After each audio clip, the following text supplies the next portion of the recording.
بسم اللہ الرحمن الرحیم۔ مقام عبدیت۔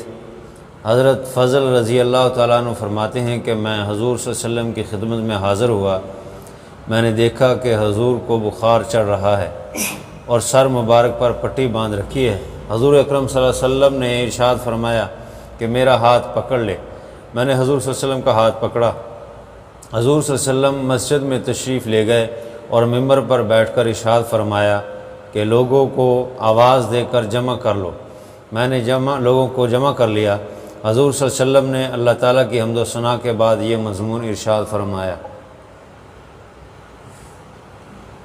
میرا تم لوگوں کے پاس سے چلے جانے کا زمانہ قریب آ گیا ہے، اس لیے جس کی کمر پر میں نے مارا ہو میری کمر موجود ہے، بدلہ لے لے، اور جس کی آبرو پر میں نے حملہ کیا ہو میری آبرو سے، اور جس کا کوئی مالی مطالبہ مجھ پر ہو وہ مال سے بدلہ لے لے۔ کوئی شخص یہ شبہ نہ کرے کہ مجھ سے بدلہ لینے میں میرے دل میں بغض پیدا ہونے کا ڈر ہے، کہ بغض رکھنا نہ میری طبیعت میں ہے اور نہ میرے لیے موضوع ہے۔ خوب سمجھ لو کہ مجھے بہت محبوب ہے وہ شخص جو اپنا حق مجھ سے وصول کر لے یا معاف کر دے، کہ میں اللہ جل شانہ کے یہاں بشاشت قلب کے ساتھ جاؤں۔ میں اپنے اس اعلان کو ایک دفعہ کہہ دینے پر اتفاق نہیں کرنا چاہتا، پھر بھی اس کا اعلان کروں گا۔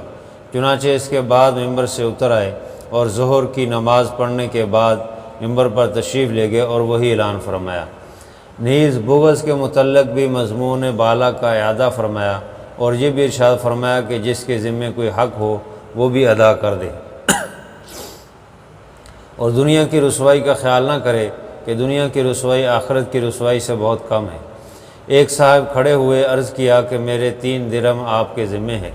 حضور صلی اللہ علیہ وسلم نے ارشاد فرمایا کہ میں کسی مطالبے کرنے والے کی نہ تکذیب کرتا ہوں نہ اس کو قسم دیتا ہوں، لیکن میں پوچھنا چاہتا ہوں کہ یہ درہم کیسے ہیں؟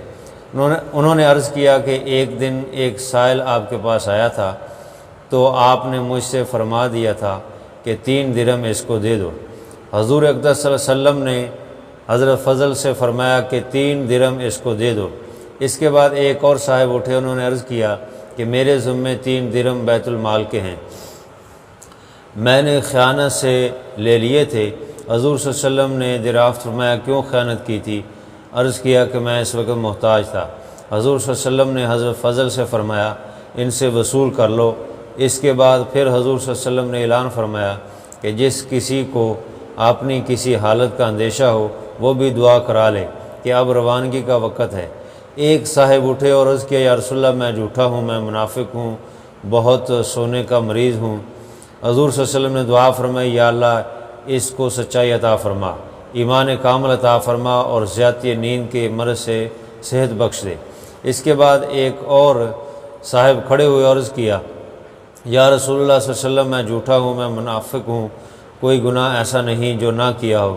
حضرت عمر رضی اللہ تعالیٰ نے اس کو تنبیہ فرمائی کہ اپنے گناہوں کو پھیلاتے ہو۔ حضور اقدس صلی اللہ علیہ وسلم نے ارشاد فرمایا عمر چپ رہو، دنیا کی رسوائی آخرت کی رسوائی سے ہلکی ہے۔ اس کے بعد حضور اقدس صلی اللہ علیہ وسلم نے ارشاد فرمایا یا اللہ اس کو سچائی اور کامل ایمان نصیب فرما اور اس کے احوال کو بہتر بنا دے۔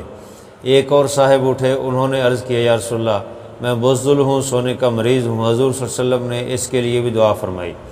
اور حضرت فضل رضی اللہ تعالیٰ عنہ کہتے ہیں کہ اس کے بعد سے ہم دیکھتے تھے کہ ان کے برابر کوئی بھی بہادر نہ تھا۔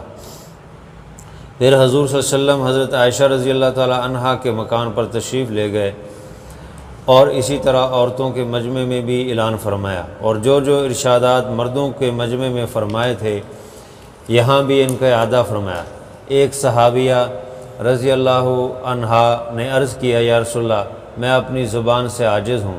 حضور صلی اللہ علیہ وسلم نے ان کے لیے دعا فرمائی۔ پھر حضور صلی اللہ علیہ وسلم نے اعلان فرمایا کہ جس کسی کو اپنی کسی حالت کا اندیشہ ہو وہ بھی دعا کرا لے کہ اب روانگی کا وقت ہے۔ چنانچہ لوگوں نے اپنے متعلق مختلف دعائیں کرائیں۔ صلی اللہ علیہ وسلم تسلیما کثیرا کثیرا۔ مجمع الزوائد خصائل نبی۔